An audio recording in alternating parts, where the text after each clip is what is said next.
Yesterday, I made my first discard recipe, and it was for the best boy ever, our Wonka.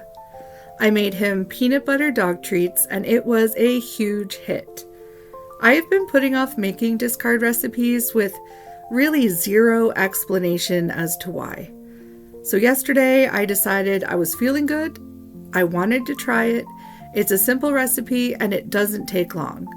So I got up and did it. Wonka is 100% locked in to these treats. He is also obsessed with my sourdough bread. He gets the first piece of every loaf I make.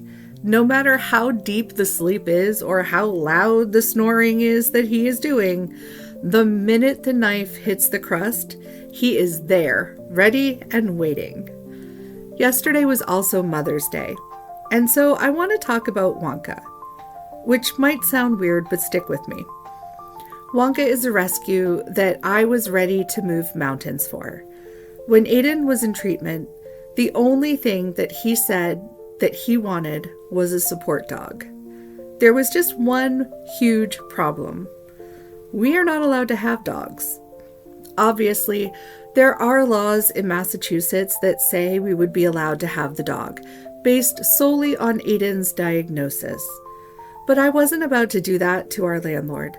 So I sat down and I wrote an email explaining the situation. That Aiden has never complained, not even once, about any of this. And the only thing he said he wanted was a support dog. Of course, they came back and approved it almost immediately. There was just one caveat though, and that is if there were any issues or if he bit someone, they would have to ask us to get rid of him. I had worked with a dog trainer, so I assured them that we would have him worked with and it would be okay. Wonka came from a horrible beginning. He was rescued from a facility that had 200 dogs and 100 cats. Many of them were deceased or severely malnourished. They had not found a dog at the shelter that Wonka was even remotely comfortable with, and would even announce that he was coming by for walks so that others could move out of the way. He was a resource guarder and had been passed over by 4 families in the month that he had been at the shelter. He was the last of the 10 animals that they received from the raid. I will tell you, we saw none of that. He jumped up on me and then on Aiden. He walked over to Ron and Ava.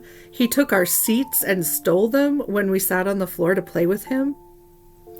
And when we took him out for a test walk, even when they were saying Wonka's coming through, he kept turning around to make sure that we were following him. I knew that this would be complicated, but ultimately it was Aiden's choice, and he chose Wonka.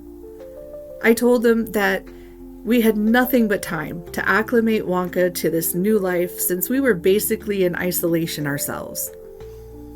The first night we had him home, their theories were put to the test.